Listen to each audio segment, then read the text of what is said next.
We are wrapping up our 40 days of fasting and prayer, and I get the privilege of giving the last devotional.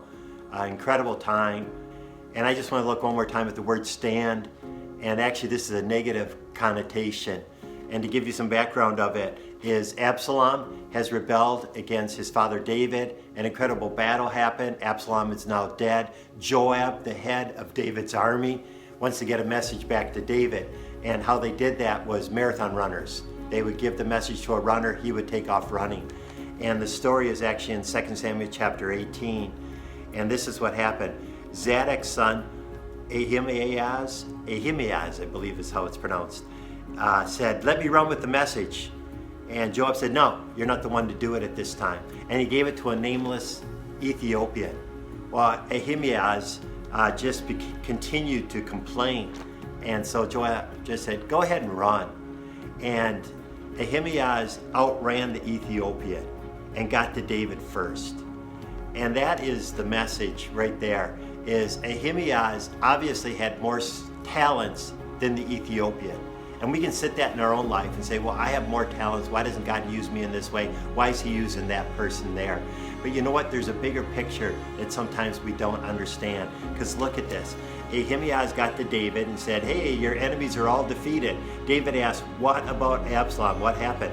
Ahimaaz said, "I don't know anything about him." And the David said to him in verse 30 of 2 Samuel 18, "Stand here, stand aside." So there is a negative connotation. He wasn't able to move forward, immovable. He was set aside. Why was he set aside? He wasn't where he was supposed to do. He had the talent. He had the ability to outrun. He had the name. He was Zadok, who was a priest.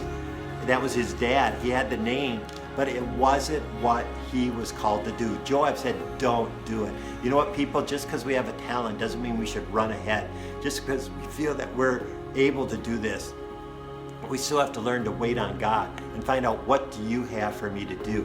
And we may sit there and go, well, why didn't he use him? Because he was so much more talented. He didn't know the whole picture. We do. Joab said, "You're a good man, but it's bad news today. And I don't want to use you to deliver bad news." There's always a higher thing that God wanted to do through him. And because of disobedience, he was set aside. He had to stand aside, and he didn't get any reward from the king. He failed in his message. He only had half a message. So people, standing means to advance sometimes, to be firm and movable, but standing can also mean set aside, because we run ahead of God and run outside of what he has for us. So again, we pursue God in this way and say, "God, help me not just to move in my own talents, my own abilities, my own ableness to do something. Help me only to move when you give me permission and call me." Have a great day.